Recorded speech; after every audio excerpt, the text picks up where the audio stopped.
لالا جی بہت شریف آدمی ہیں. اپنے وعدے کے مطابق دوسرے دن صبح 6 بجے انہوں نے دروازے پر گھونسوں کی بارش شروع کر دی. ان کا جگانا تو محض ایک سہارا تھا. ہم خود ہی انتظار میں تھے کہ یہ خواب ختم ہو لے تو بس جاگتے ہیں. وہ نہ جگاتے تو میں خود 1-2 منٹ کے بعد آنکھیں کھول دیتا. بہر صورت جیسا کہ میرا فرض تھا میں نے ان کا شکریہ ادا کیا. انہوں نے اس شکل میں قبول کیا کہ گولہ باری بند کر دی. دیکھو پہلے دن جو ہے کتنے بجے جگایا تھا انہوں نے. اس سے پہلے کے لیکچر میں ہم نے دیکھا کہ 3 بجے ہی جگانا انہوں نے شروع کر دیا تھا. ٹھیک ہے. ابھی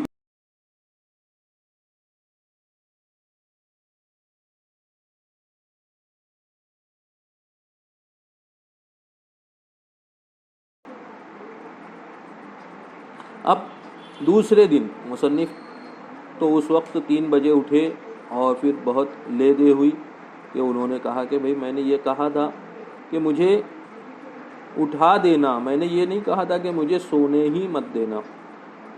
اس لیکچر میں بھی ہم نے دیکھا تھا کہ 3 بجے کے لگ بھگ 4 بجے کے لگ بھگ جو ہے ہمارے لوگ سوتے ہیں. اکثر نوجوانوں کا جو طبقہ ہے یا جو کچھ کاروباری لوگ ہیں ہمارے شہر کے, وہ 3 بجے 4 بجے سوتے ہیں, یا کچھ لوگ ایسے ہیں جو فجر کی نماز پڑھ کر کے سوتے ہیں. اور نوجوانوں کی اکثریت جو موبائل کی لت میں مبتلا ہے وہ رات میں کم از کم 1-2 بجے تک تو موبائل میں لگے رہتے ہیں. اب مصنف یہ کہہ رہے ہیں کہ جو لالا جی نے جگایا ہے تو اس میں ان کا کوئی کمال نہیں ہے. 6 بجے ہم اٹھنے ہی والے تھے, ہم کوئی خواب دیکھ رہے تھے اور ہم نے جو ہے یہ ارادہ ہی کیا تھا کہ یہ خواب پورا ہو جائے, خواب مکمل ہو جائے تو پھر ہم کیا کرتے ہیں, اٹھتے ہیں. ٹھیک ہے. اگر وہ نہیں بھی جگاتے تو 1-2 منٹ کے بعد وہ خواب مکمل ہو جاتا اور پھر میں کیا ہوتا, از خود اٹھ جاتا, از خود بیدار ہو جاتا تھا. ٹھیک ہے. بہر صورت میں نے ان کا شکریہ ادا کیا کہ لالا جی آپ کا بہت شکریہ, آپ نے مجھے صبح میں جگا دیا. کیوں صبح اٹھنا چاہتے تھے مصنف؟ اس لیے کہ ان کے امتحانات کے دن قریب آ رہے تھے اور وہ پڑھائی کرنا چاہتے تھے. انہوں نے جو حساب کتاب لگایا ایگزام کی تیاری کا, تو روزانہ جو ہے انہیں 550 صفحات کا مطالعہ کرنا تھا. اس لیے وہ صبح سویرے اٹھنا چاہتے تھے. اب ان کی عادت دیر تک سونے کی تھی, اس لیے انہوں نے لالا جی کو یہ ذمہ داری دی تھی. پہلے دن تو لالا جی نے کیا کیا کہ 3 بجے ہی اٹھا دیا رات میں. پھر اس کے بعد مصنف نے جب انہیں کہا, سمجھایا کہ بھئی مجھے تو سوتا ہوں 3 بجے, تو پھر دوسرے دن 6 بجے کا ٹائم دیا مصنف نے ان کو. تو 6 بجے جو ہے لالا جی نے مصنف کو اٹھایا اور مصنف نے ان کا شکریہ ادا کیا. دیکھو یہ جو اہم چیز ہے, ایک جملہ, میں نے ان کا شکریہ ادا کیا. کتنے الفاظ ہیں اس میں؟ 1 2 3 4 5 6 7 الفاظ ہیں. لیکن یہ زندگی کا بہت بڑا درس ہمیں یہ جملہ دے رہا ہے. یہ 7 الفاظ بہت بڑا درس دے رہے ہیں کہ کوئی بھی شخص ہمارے ساتھ میں خیر خواہی کا معاملہ کرے, بھلائی کا معاملہ کرے, ہم پر کوئی احسان کرے, ہمارے ساتھ میں تعاون کرے, تو اس کا شکریہ ادا کرنا چاہیے. یہ ایک اچھے مہذب اور شائستہ فرد کی علامت ہے. کتابوں میں ملتا ہے کہ جو شخص مخلوق کا شکریہ ادا نہیں کرتا وہ خدا کا شکریہ بھی ادا نہیں کرتا ہے, اللہ تعالیٰ کا بھی شکریہ ادا نہیں کرتا ہے۔ تو اس لیے یہ ایک سبق جو ہے طنز مزاح کے انداز میں جو اقدار ہیں، جو ویلوز ہیں، ان کا سبق بھی زیریں لہروں میں مصنف نے یہاں پر دیا ہے، یا بین السطور اس کا سبق ہم کو دے رہے ہیں کہ ہمیں شکریہ ادا کرنا چاہیے۔ آج یہ چیز ختم ہو چکی ہے، شکریہ ادا کرنے کا یا احسان مند ہونے کی جو چیز ہے، جو قدر ہے، وہ ہم میں سے آہستہ آہستہ ختم ہوتی جا رہی ہے کہ کسی شخص نے ہمارے ساتھ میں خیر خواہی کی، بھلائی کی، تو ہمیں کیا کرنا چاہیے؟ اس کا شکر گزار ہونا چاہیے، اس کا احسان مند ہونا چاہیے۔ ٹھیک ہے؟ طنز مزاح ہوتا کیا ہے کہ سماج کی برائیوں کو اس میں پیش کیا جاتا ہے طنز مزاح کے انداز میں، اور پھر اسی کے ساتھ اس کا سد باب، اس کا تدارک بھی بتایا جاتا ہے، لیکن وہ سنجیدہ انداز نہیں ہوتا، بلکہ ہنسی ہنسی میں جو ہے طنزیہ انداز میں، مزاح کے انداز میں وہ بتایا جاتا ہے۔ اس لیے لوگوں تک وہ بات پہنچتی ہے، اور جو غور و خوض کرنے والے لوگ ہیں وہ اس چیز کو سمجھتے ہیں۔ ٹھیک ہے؟ انہوں نے اس شکل میں قبول کیا کہ گولہ باری بند کر دی۔ اب میں نے کیا کیا تھا؟ ان کا شکریہ ادا کیا۔ کس کا؟ مصنف کہہ رہے ہیں لالا جی کا۔ تو لالا جی نے جو ہے کیا کیا کہ وہ جو گولہ باری تھی، گولہ باری کس کو کہہ رہے ہیں مصنف؟ کہ وہ جو مکے برسایا کرتے تھے دروازے پر مسلسل، وہ بند کر دی۔ اس سے پہلے کے لیکچر میں بتایا میں نے کہ مصنف نے کہا ہے کہ ایسا محسوس ہوتا تھا جیسے گولہ باری ہو رہی ہے۔ مصنف نے بستر میں سے کئی مرتبہ آواز دی، اور اس کے باوجود لالا جی کا جو ہے دروازہ پیٹنے کا عمل جاری رہا۔ مصنف نے بلب جلایا۔ اس کے بعد جب جا کر کے انہوں نے ان سے کہا ہے کہ لالا جی میں بیدار ہو چکا ہوں، اس وقت لالا جی نے یہ کام ختم کیا۔ لیکن اس مرتبہ جو ہے مصنف کے کہنے پر انہوں نے دروازہ پیٹنا بند کر دیا۔ اس کے بعد کے واقعات ذرا بحث طلب ہیں، اور ان کے متعلق روایات میں کسی قدر اختلافات ہیں۔ یہاں پہ کیا ہونا چاہیے؟ کسی قدر اختلافات ہیں، یہ ٹائپنگ کی مسٹیک ہے۔ بہرحال اس بات کا تو مجھے یقین ہے، اور میں قسم بھی کھا سکتا ہوں کہ آنکھیں میں نے کھول دی تھیں۔ پھر یہ بھی یاد ہے کہ ایک نیک اور سچے مسلمان کی طرح کلمہ شہادت بھی پڑھا۔ پھر یہ بھی یاد ہے کہ اٹھنے سے پیشتر دیباچے کے طور پر ایک آدھ کروٹ بھی لی۔ پھر کا پتہ نہیں، شاید لحاف اوپر سے اتار دیا، یا شاید سر اس میں لپیٹ دیا تھا، شاید کھانسا یا خراٹا لیا۔ یہ تو یقینی امر ہے کہ 10 بجے ہم بالکل جاگ رہے تھے، لیکن لالا جی کے جگانے کے بعد اور 10 بجے سے پیشتر خدا جانے ہم پڑھ رہے تھے یا سو رہے تھے۔ نہیں، ہمارا خیال ہے پڑھ رہے تھے یا شاید سو رہے تھے۔ بہر صورت یہ نفسیات کا مسئلہ ہے جس میں نہ آپ ماہر ہیں نہ میں۔ کیا پتہ لالا جی نے جگایا ہی 10 بجے ہو، یا اس دن 6 دیر میں بجے ہوں۔ خدا کے کاموں میں ہم آپ کیا دخل دے سکتے ہیں؟ ٹھیک ہے؟ اب دیکھو، لالا جی نے صبح ان کو 6 بجے جگا دیا، یہ اٹھ بھی گئے، ان کا شکریہ بھی ادا کر دیا، اور لالا جی مطمئن ہو کر کے چلے گئے۔ لیکن اب بیان کر رہے ہیں کہ 6 بجے تو لالا جی نے جگایا تھا اور میں اٹھا بھی تھا، لیکن پھر پتہ نہیں کیا ہوا کہ جب میں بیدار ہوا تو 10 بج رہے تھے۔ لالا جی نے 6 بجے جگایا، میں اٹھا، میں نے شکریہ ادا کیا، آنکھیں کھولی، کلمہ شہادت پڑھا، ایک آدھ کروٹ بھی جو ہے وہ بدلی، اور مجھے ایسا یاد پڑتا ہے کہ میں نے کچھ کتابیں بھی ہاتھ میں لی پڑھنے کے لیے، مطالعہ کے لیے۔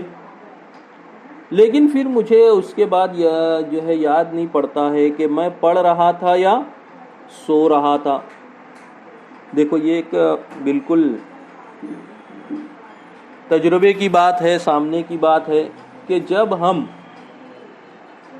پڑھنا شروع کرتے ہیں تو نیند کا حملہ ہوتا ہے، نیند آنے لگتی ہے. سمجھ میں آ رہا ہے؟ رات کے وقت اگر آپ کو نیند نہیں آئے تو کوئی کتاب لے کر کے پڑھنا شروع کر دو. چند صفحات پڑھنے کے بعد خود بخود آپ کی آنکھیں بند ہونے لگیں گی یا بند ہو جائیں گی. صبح جب آپ بیدار ہوں گے تو کتاب کھلی ہوئی آپ کو ملے گی اپنے آس پاس میں. چونکہ یہ دیر سے سونے اور دیر تک سونے کے عادی تھے، اس لیے لالا جی نے جگایا، انہوں نے شکریہ ادا کیا، کلمہ پڑھا. صبح اٹھ کر کے کلمہ پڑھتے ہیں، پڑھنا بھی چاہیے. دیکھو ایک کیسے زندگی کا سبق جو ہے وہ ہم کو دے رہے ہیں کہ صبح میں جلدی اٹھنا چاہیے، نماز پڑھنا چاہیے، صبح اٹھ کر کے جو ہے وہ کلمہ پڑھنا چاہیے، صبح اٹھنے کی دعا پڑھنا چاہیے. یہ تمام اسباق جو ہے وہ کیا ہیں؟ بین السطور پوشیدہ ہیں. وہ پورا تو لکھ نہیں سکتے مذہبی کتابوں کی طرح کہ صبح اٹھ کر کے یہ کرنا چاہیے، یہ کرنا چاہیے، یہ کرنا چاہیے. لیکن یہاں پر انہوں نے کلمہ پڑھ رہے تھے، یہ مزاح کے انداز میں لکھا ہے، لیکن یہ سبق دے رہے ہیں کہ پڑھنا چاہیے وہ. اور اس کے بعد کا پھر پتہ نہیں، شاید لحاف اوپر سے اتار دیا یا شاید سر اس میں لپیٹ دیا یا شاید کھانسا یا خراٹا لیا. خیر یہ تو یقینی امر ہے کہ 10 بجے ہم بالکل جاگ رہے تھے. 6 بجے کی بات ہے. پھر اس کے بعد مجھے یاد نہیں پڑتا ہے، میں ہو سکتا ہے کتاب پڑھنے لگا یا پھر میں نے لحاف سر تک لے لیا، سر کو ڈھک لیا، اور پھر مجھے کھانسی آئی یا پھر خراٹے لینے میں نے دوبارہ سے شروع کر دیے. خراٹے لینے شروع کر دیے مطلب سو گیا میں. آ رہی بات سمجھ میں؟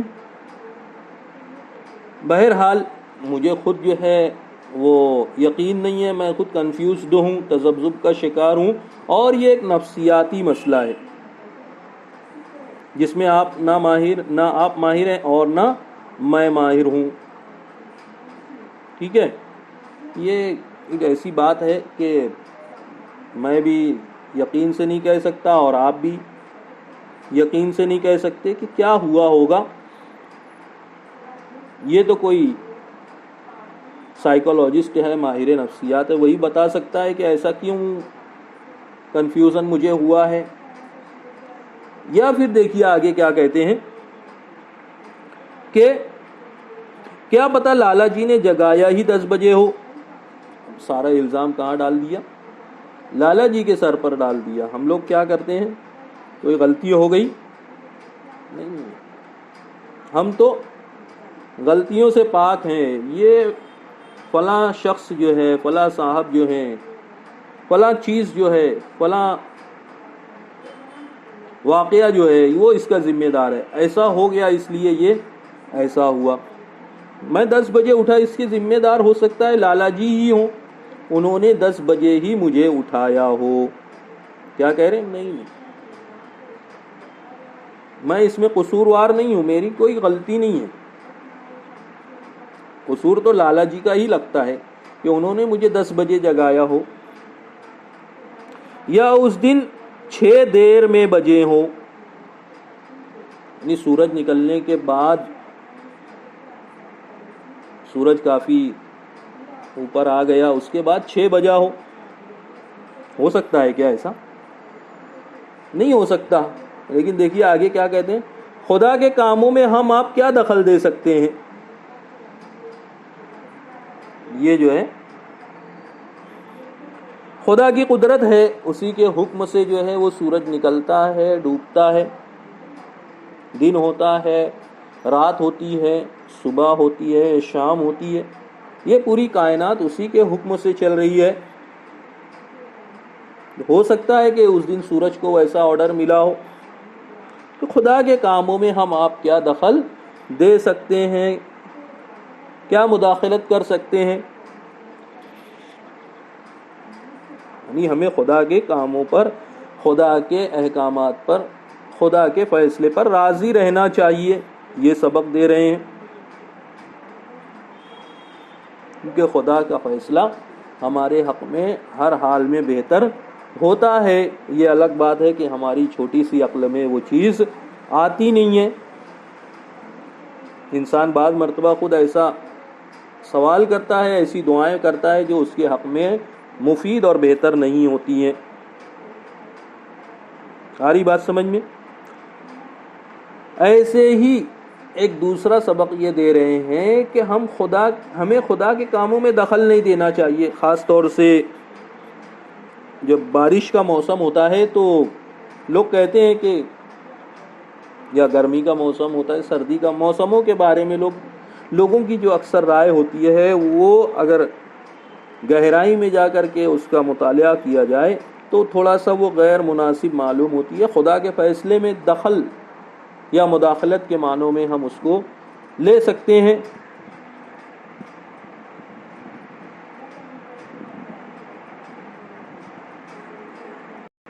تو میں یہ کہہ رہا تھا کہ موسم کے بارے میں جو ہے ہم لوگوں کے جو خیالات ہوتے ہیں وہ جملہ معترضہ میں شمار کیے جا سکتے ہیں. جس طریقے سے ہم لوگ نے کہا کہ بہت زیادہ گرمی پڑ رہی ہے,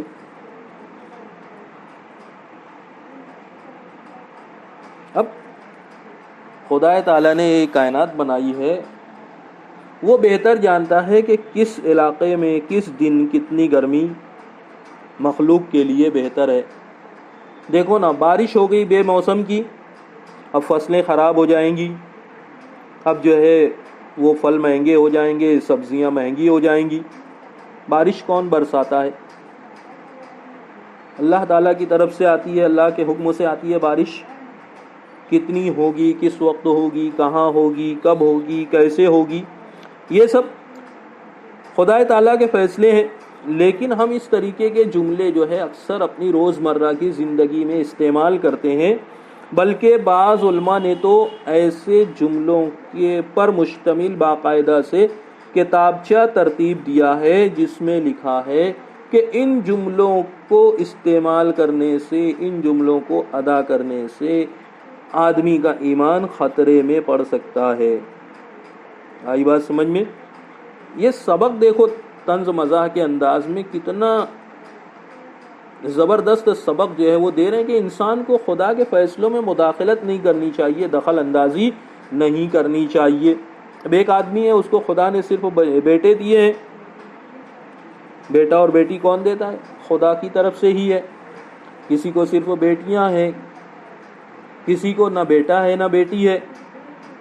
یہ خدا کی طرف سے اللہ تعالیٰ ہی دیتے ہیں. بیٹے دیتے ہیں کسی کو بیٹیاں دیتے ہیں, کسی کو بیٹے اور بیٹیاں دونوں دیتے ہیں, اور کسی کو دونوں سے محروم کر دیتے ہیں.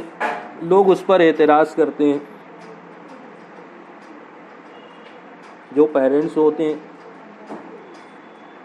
کہ بھائی اتنے بیٹے ہو گئے, ایک بیٹی بھی ہو جاتی, ایک بیٹی بھی خدا کی طرف سے عطا ہو جاتی, یا بیٹیاں ہیں تو بیٹا جو ہے وہ مل جاتا, یا جن کے اولاد نہیں ہے وہ اس کی تمنا کرتے ہیں کہ بھئی کسی کے پاس 5 ہیں, 6 ہیں, 7 ہیں, 10 ہیں, ہم کو ہمارے آنگن میں ایک پھول کھل جاتا.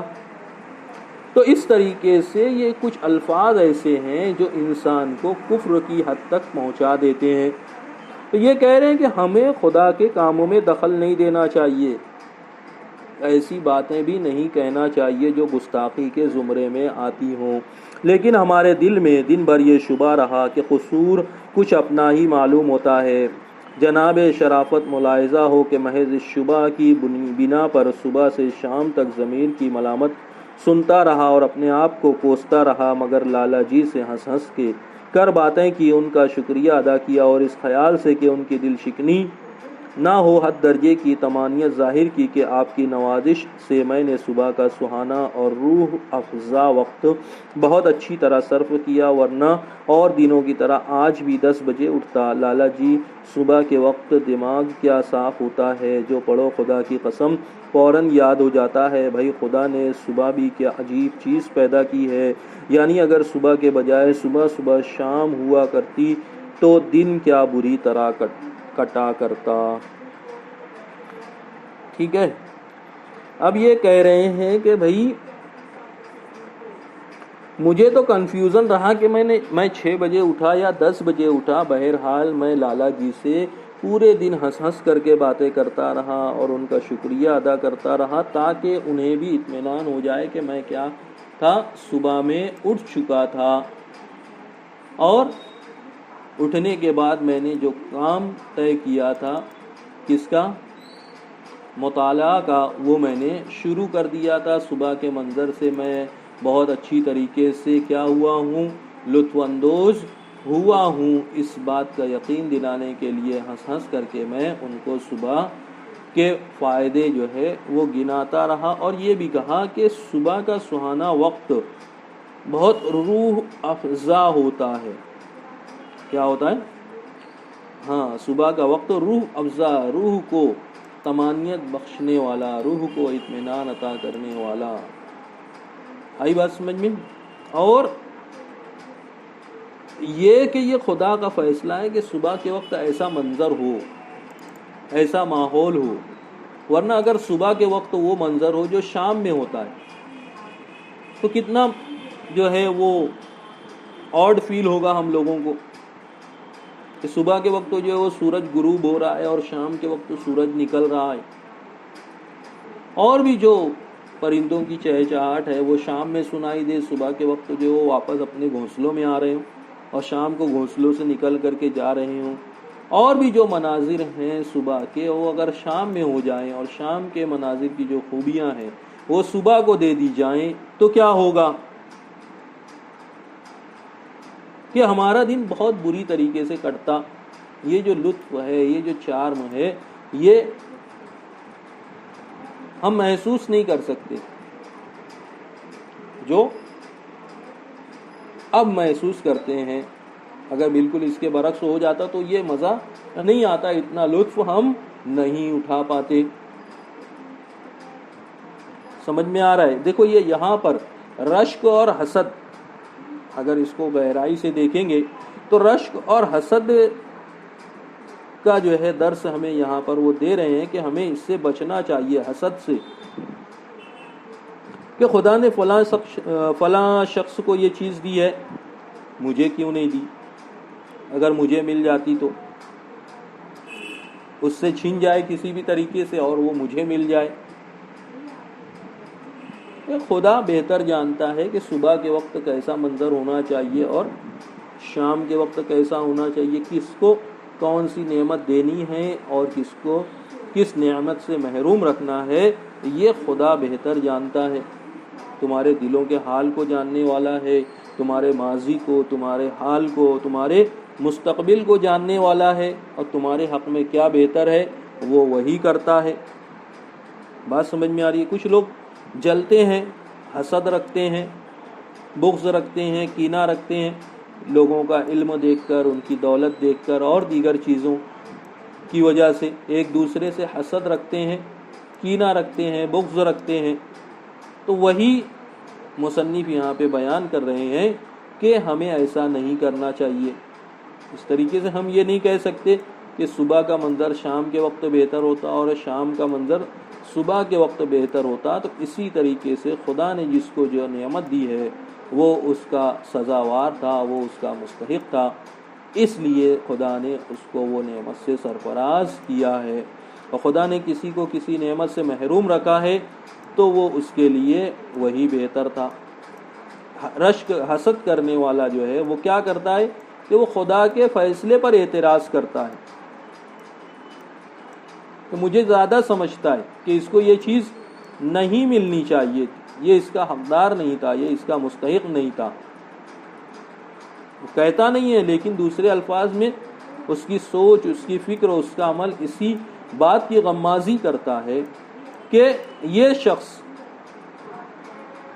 اس چیز کا مستحق نہیں تھا کہ اس کو یہ نعمت دی جاتی، یہ صلاحیت دی جاتی، اس طریقے کی سہولیات اسے دی جاتی، یہ اس کا مستحق اور حقدار نہیں تھا. سمجھ میں آئی بات؟ تو یہ مزاح کے انداز میں جو ہے وہ بہت گہری باتیں یہاں پر مصنف نے بیان کی ہیں۔ سمجھ میں آ رہا ہے؟ آج کے لیکچر میں اتنا ہی رکھتے ہیں، انشاءاللہ آئندہ کے لیکچر میں اسی مضمون کو آگے کنٹینیو کریں گے۔ بہت شکریہ۔